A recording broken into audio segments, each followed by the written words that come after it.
नमस्कार दोस्तों, आशा करता हूँ आप सभी अच्छे होंगे। दोस्तों, काफ़ी दिनों से मैं वीडियो नहीं डाल पा रहा था क्योंकि मेरा लोको पायलट का 3 पेपर था और उसके बाद वाइवा भी था। तो उसके लिए मैं तैयारी कर रहा था और उसके बाद फिर जब ट्रेनिंग कंप्लीट हो गया तो रूम खोजना और सामान एडजस्ट करने में काफ़ी समय लग गया और टाइम नहीं मिल पा रहा था, इसलिए मैं आपको वीडियो नहीं डाल पा रहा था। इसके बाद कोई भी अपडेट रहेगा तो मैं आपको कंटिन्यूअस वीडियो डालता रहूँगा। तो दोस्तों, अभी 20/6/2023 को एक जीडीसी के लिए लेटर जारी किया गया है कि इस बार जो सभी जोन का जीडीसी होगा वो एक साथ कराया जाएगा और उसके लिए एक सेंट्रलाइज वैकेंसी की तरह वैकेंसी आएगी। तो इस बार जो ओपन वैकेंसी होता है उसका 25% जीडीसी सभी जोन का दे दिया जाएगा। तो देखिए, इसमें 3 तरह के पोस्ट आएंगे। पहला असिस्टेंट लोको पायलट और टेक्नीशियन का, और दूसरा है जूनियर इंजीनियर का, और थर्ड है ट्रेन मैनेजर जिसको गार्ड बोलते हैं। तो 3 तरह का पोस्ट आएगा इस बार। तो आज हम बताएंगे कि इन तीनों पोस्ट के लिए कौन कौन से क्वालिफ़िकेशन आपको चाहिए और जो ये 3 तरह के पोस्ट हैं इनके लिए सिलेबस क्या होता है। आज हम इसी को आपको डिटेल में बताएंगे। तो दोस्तों, आप लोग ये नोटिफिकेशन तो पहले देख चुके होंगे। तो आज मैं बताऊंगा कि किस पोस्ट के लिए कौन सा क्वालिफ़िकेशन चाहिए और किस पोस्ट का सिलेबस क्या है, आज मैं आपको डिटेल में बताऊंगा। तो ये नोटिफिकेशन पूरा आप देख चुके होंगे। तो देखिए, इसमें 3 तरह का पोस्ट है, assistant loco pilot and technician.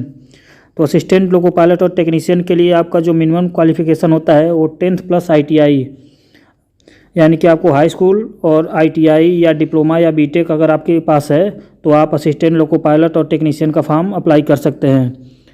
और लोको पायलट के लिए आपको जो मैकेनिकल, इलेक्ट्रिकल या इलेक्ट्रॉनिक से किए रहते हैं वही लोग एलिजिबल होते हैं। और दूसरा पोस्ट है जूनियर इंजीनियर, इसके लिए आपको मिनिमम डिप्लोमा या बीटेक होना चाहिए।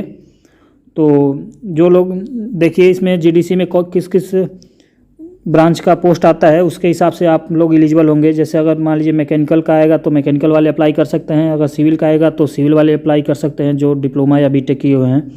ऐसे ही जिस ब्रांच से रिलेटेड पोस्ट आएगा उसी के ब्रांच के लोग अप्लाई कर सकते हैं। और तीसरा टाइप का पोस्ट है ट्रेन मैनेजर। ट्रेन मैनेजर के लिए आपको ग्रेजुएशन मांगता है। तो जो लोग BA, MA या BSc या फिर बीटेक किए हुए हैं तो वो लोग इसके लिए अप्लाई कर सकते हैं। तो ये तीनों पोस्ट के लिए कौन कौन एलिजिबल होंगे उसके बारे में मैं बता दिया। अब आपको हम ले चलते हैं सिलेबस पे, और तीनों जो पोस्ट हैं उनके लिए सिलेबस क्या है हम आपको दिखाते हैं।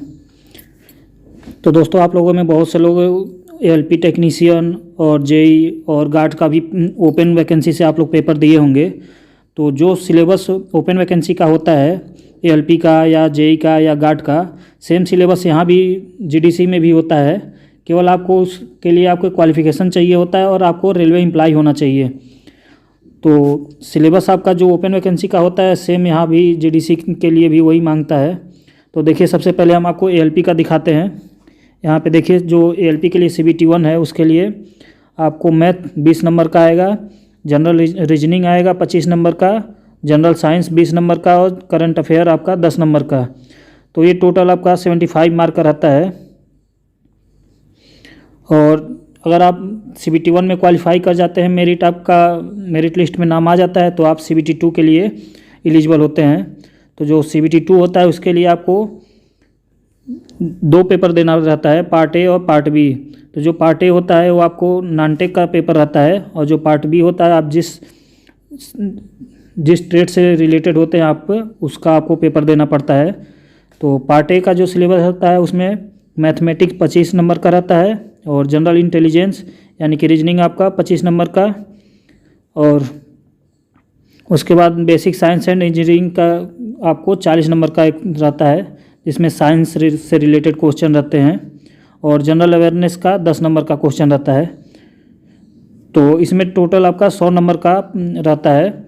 और जो पार्ट B होता है वो आपको जिस ब्रांच से आप ITI या डिप्लोमा या बीटेक किए रहते हैं और उसके लिए आप अप्लाई करते हैं तो उसी ट्रेड से आपका पेपर रहता है, 75 नंबर का रहता है। तो ये पार्ट B हो गया। तो जो लोग, इसमें एक चीज़ और ध्यान देने वाली बात है कि जो पार्ट B है इसमें आपको क्वालिफाई होना ज़रूरी होता है। अगर पार्ट B में आप फेल हो जाते हैं और पार्ट A में आपका कितना भी नंबर रहेगा तो आपको काउंट नहीं किया जाएगा, आपको वहीं से बाहर कर दिया जाएगा। तो जो लोग पार्ट B में क्वालिफाई कर जाते हैं और पार्ट A में अच्छा नंबर रहता है वो लोग मेरिट में आ जाते हैं तो उनको साइको के लिए, जिसको एप्टीट्यूड टेस्ट बोलते हैं, उसके लिए एलिजिबल कर दिया जाता है और फिर वो साइको का पेपर देते हैं।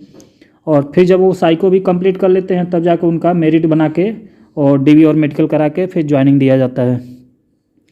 तो ये हो गया एएलपी का एग्ज़ाम का पैटर्न। अब हम आपको ले चलते हैं दूसरा। ये देखिए जेई के एग्ज़ाम का पैटर्न है।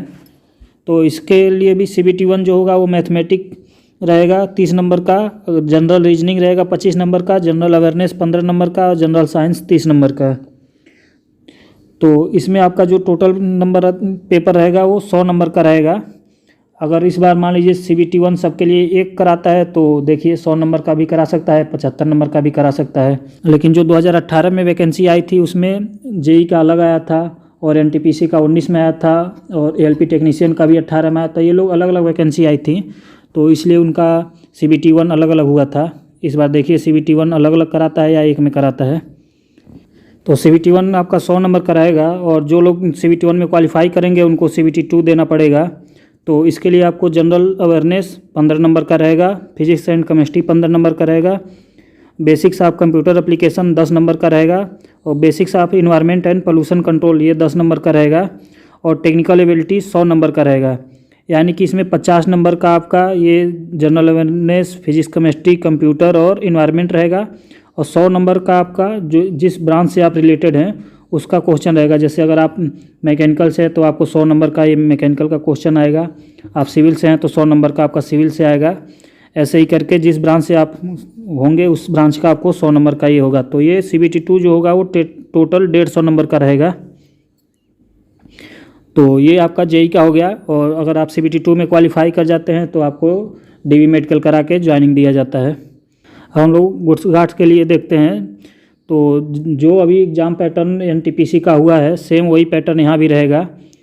तो जो CBT 1 होगा उसमें जनरल अवेयरनेस यानी कि GK GS ये सब आपका 40 नंबर का रहेगा, general intelligence and reasoning 30 number का रहेगा और क्वांटिटेटिव एप्टीट्यूड यानी कि मैथ आपका 30 नंबर का रहेगा।